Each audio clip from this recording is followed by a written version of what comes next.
Hello, আজকে আবার একটা রেসিপি শেয়ার করব। তো এটা একটা চাইনিজ রেসিপি। আজকে চিকেন দিয়ে আমি একটা চাইনিজ কিছু বানাবো। সেটা হচ্ছে খুবই কমন অ্যান্ড বেসিক, যেটা হচ্ছে চিলি চিকেন। তো ওটা আমি আজকে প্রায় 11-12 জন মতো খাবে এরকম লোকের মতো রান্না আজকে আমাকে করতে হবে। তো এমনিতে তো আমি একটা শর্টকাটে রান্না করি, বাট আজকে যেহেতু অনেকে খাবে বাড়ির জন্য হলে আমি খুব তাড়াতাড়ি মানে চিকেনের পকোড়াও না বানিয়েই আমি ডিরেক্ট চিকেনগুলো ফ্রাই করে বানিয়ে ফেলি। কিন্তু আজকে একটু যেহেতু অনেকে খাবে তো আমি একটু ভালোভাবেই বানাবো। তো সেই রেসিপিটাই আমি আজকে শেয়ার করব।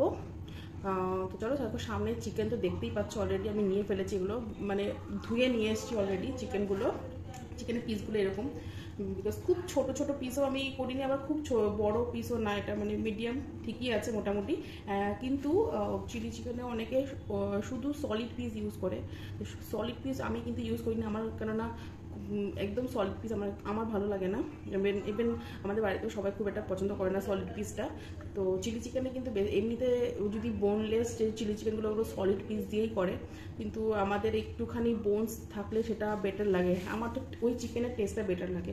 তো সেখানে দেখো আমি এখানে আজকে প্রায় 2.5 কেজি, মানে 2 কেজির ওপরে রয়েছে, 2.5 কেজি থেকে একটু কম রয়েছে, এরকম মতো চিকেন নিয়ে নিয়েছি। তো এরপরে আমি কয়েকটা জিনিস দিয়ে এখন মেখে আপাতত রেখে দেবো, বিকজ আমার এখনো চপিং কিছু হয়নি। তো ওগুলোকে করে নেবো, আর এটা ততক্ষণ মাখা থাকবে পকোড়া বানানোর জন্য। তো দেখো এর মধ্যে ফার্স্টেই আমি এই যে রসুন বাটা,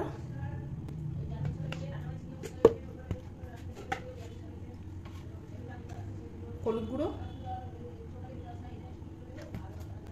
লঙ্কা গুঁড়ো, এটা শুকনো লঙ্কা বাড়িতে গুঁড়ো করা, কেনা লঙ্কা গুঁড়ো না। তো ওই কারণে ঝালটা অনেক বেশি হয়, সেই জন্য খুব অল্প ইউজ করবো আমরা। এই যে ব্যাস এতটাই। একটু নুনটা মানে নিজেরা বুঝে ইউজ করবে। পকোড়াগুলোতে খুব বেশি যেন নুন হয়ে গেলে ভালো লাগবে না, কারণ গ্রেভিতেও আবার নুন তো দেওয়াই হবে। ওই গ্রেভিটাও এর ভেতরে ঢুকবে, তো তখন গ্রেভি ঢোকার পরে এটাতে অনেক বেশি তখন নুন লাগে। তো সেই কারণে আর এই যে এটা হচ্ছে বেসন,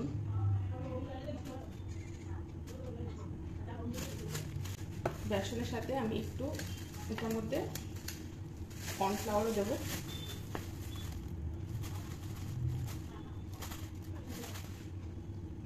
মোটামুটি। আর হ্যাঁ, ও আরেকটা জিনিস যেটা হচ্ছে আদা। এই যে আদাটা বাটা দেওয়া যায়, মানে এই মুহূর্তে আমার কাছে বাটা নেই, তো আমি এটা জাস্ট একটু গ্রেট করে এখানে দিয়ে দেবো। আমি চেষ্টা করি মানে রান্নাগুলো খুব ইজি ওয়েতে করার, আমার এতে টাইমও বাঁচে আর মেহনতও বাঁচে, আর যাতে টেস্টও কোনো অংশে যেন কম্প্রোমাইজ না হয় সেটাও মাথায় থাকে। হয়ে গেছে দেখো, এই যে এটাকে আমরা একটুখানি জল লাগবে অবশ্যই, একটু মিশিয়ে নিয়ে হবে, তারপরে জল দেবো।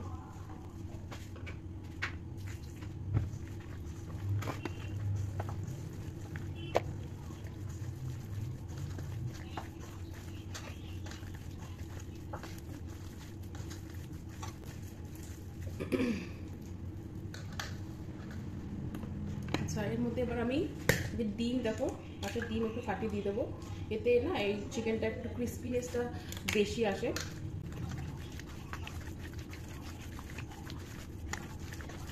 আচ্ছা, এতে আমার মনে হচ্ছে একটুখানি কর্নফ্লাওয়ার দেওয়া উচিত, একটু ব্যাটারটা না বোঝা গেলে ঠিক হবে না। তো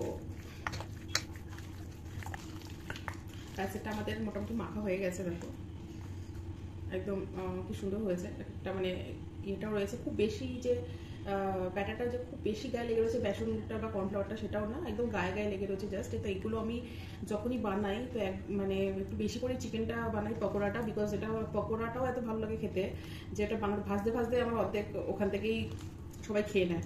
তো সেই জন্য আমাকে একটু বেশি করে এই পকোড়াটা বানাতে হয়। তো চলো এরপর নেক্সট আমি চপিংয়ের দিকে যাব।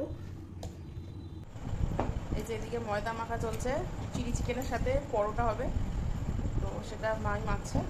ময়দাটা 2 প্যাকেটই খেলাম নিয়ে যাও, 2 কেজি, টোটাল 2 কেজি ময়দা মানে মাখা হচ্ছে। এটার পরোটা হবে আজকে, চিলি চিকেন আর পরোটা, এটাই আজকের মেনু রাতে। অনেকজন খাবে বলেছি, তো সেই জন্যই এতটা মজা লাগবে। টোটাল 11 জন আমরা খাবো আজকে।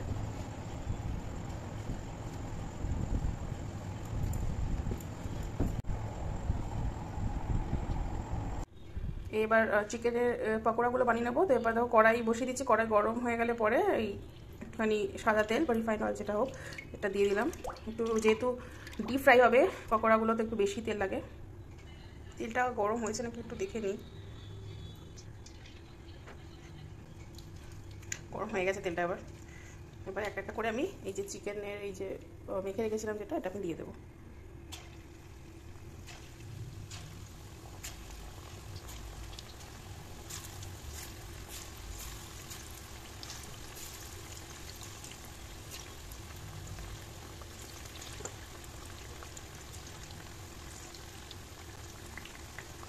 যতটা আটানো যায় এটাতে আটিয়ে দেবো।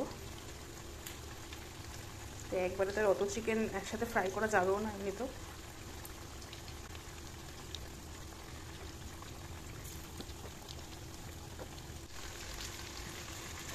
এগুলো একদিকটা হয়ে গেলে পরে একটু উল্টে পাল্টে দেবো এগুলো।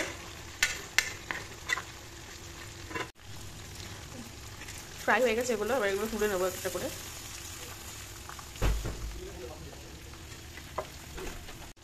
এই একইভাবে বাকি পকোড়াগুলো ভেজে নেবো আস্তে আস্তে।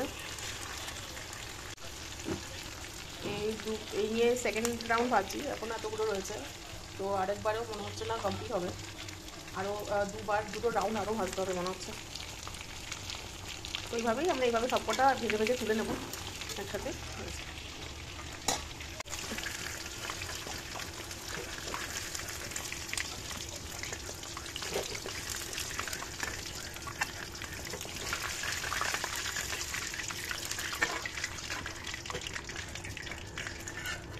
তো পকোড়া আমাদের সব রেডি হয়ে গেল, আর নেই।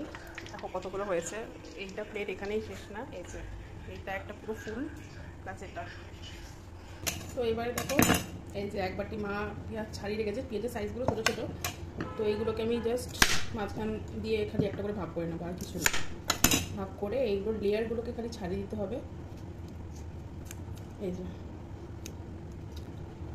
এভাবে লেয়ারগুলোকে কয়েকটা ছাড়িয়ে কয়েকটা না ছাড়ালেও চলবে, বিকজ এগুলো অটোমেটিক্যালি যখন মানে কড়াইয়ে দেবো অটোমেটিক্যালি এগুলো ছেড়ে যাবে কিছু কিছু, তো অত ঝামেলা করার দরকার নেই।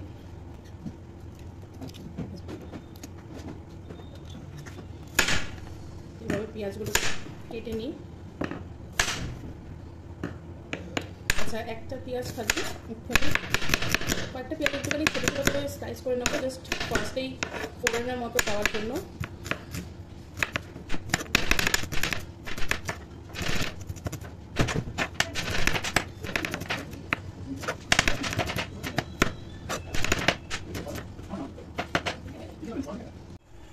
দেখো যে পকোড়া ভেজেছিলাম ওখান থেকেই একটু তেল তুলে নিয়েছি, অতটা তেলে আমি বানাবো না, ওটা তো অনেকটা তেল ছিল ভাজার জন্য। এবার এটার মধ্যে আমি এই যে আদা বাটা আর এই যে একটু রসুন আদা গ্রেট করে দিয়ে দিলাম। এবার এটাকে ভালো করে নেড়ে নিয়েছি। এরই সাথে যে এই যে পেঁয়াজ কুচিগুলো করলাম ছোটো ছোটো চপিং, ওইগুলো আমি দিয়ে দেবো। দিয়ে এবার এটাকে খুব ভালোভাবে এটাকে ভেজে নিতে হবে, যাতে এই রসুন আদা পেঁয়াজের এই কাঁচা গন্ধটা চলে যায়। একদিকে ওটা একটু ভাজা হতে থাকুক, আর একদিকে আমি এগুলো কাটাকুটি করতে থাকি, যতক্ষণ অনেক মতো টাইম লেগে যাবে। আর এদিকে দেখো ক্যাপসিকামগুলো, এগুলো আমি মানে এইভাবে বড় বড় করে জাস্ট কেটে নেবো।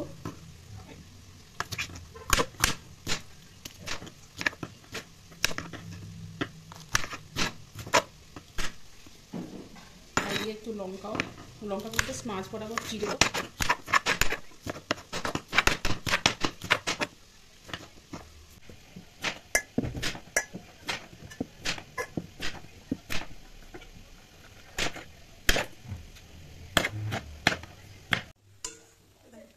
না না, এরপরে যে ভাজা হয়ে গেছে পরে এই পেঁয়াজগুলো সব দিয়ে দেবো।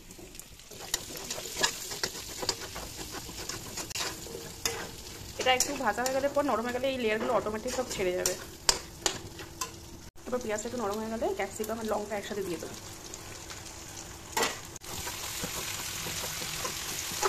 এরপর টমেটোগুলো স্লাইস করে লম্বা লম্বা স্লাইস করে এগুলো দিয়ে দেবো। এরপর আস্তে আস্তে এর মধ্যে সয়া সস, টমেটো সস, হলুদ, লাল লঙ্কা গুঁড়ো, কাশ্মীরি লঙ্কা গুঁড়ো, নুন আর একটু হালকা পরিমাণ চিনি, ব্যাস এগুলো সব দিয়ে এবার ভালো করে নেড়ে এটা গ্রেভিটা রেডি করে নেবো। এবার প্রয়োজন মতো একটু জল দিয়ে দেবো। জলটা একটু বেশি দিতে হবে, বিকজ পকোড়াগুলো দেওয়ার সঙ্গে সঙ্গে জলটা টেনে নেবে, তো জলটা একটু বেশি দেবো।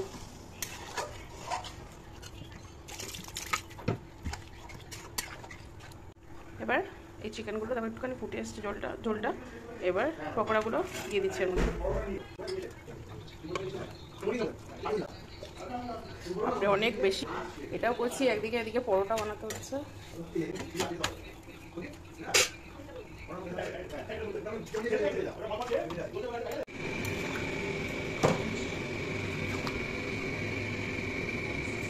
একদম ভর্তি ভর্তি হয়ে গেছে এটা। খুব সাবধানে এটাকে ভালোভাবে মিশিয়ে নেব। এটাকে একটু বেশি হয়ে গেছে যেহেতু কড়াই একদম ফুল হয়ে গেছে, তো একটু সাবধানে এটা মিশিয়ে নিতে হবে। তো এটা পুরোটা পকোড়াগুলো সব পুরোটা গ্রেভির মধ্যে যেন ডুবে যায় এরকম, তো ভেতরে যাতে এই গ্রেভিটা ঢোকে, তাহলে একটু বেশি চটপটা টাইপের খেতে লাগে। এটা খুবই ভালো লাগে আমাদের, তো মানে সবাই খুব ভালো খেয়েছিল। তো যদি রান্নাটা ভালো লেগে থাকে তো please like and share and comment অবশ্যই করো। তো দেখা হবে এবার নেক্সট কোনো ভিডিওতে। Till then take care and good bye.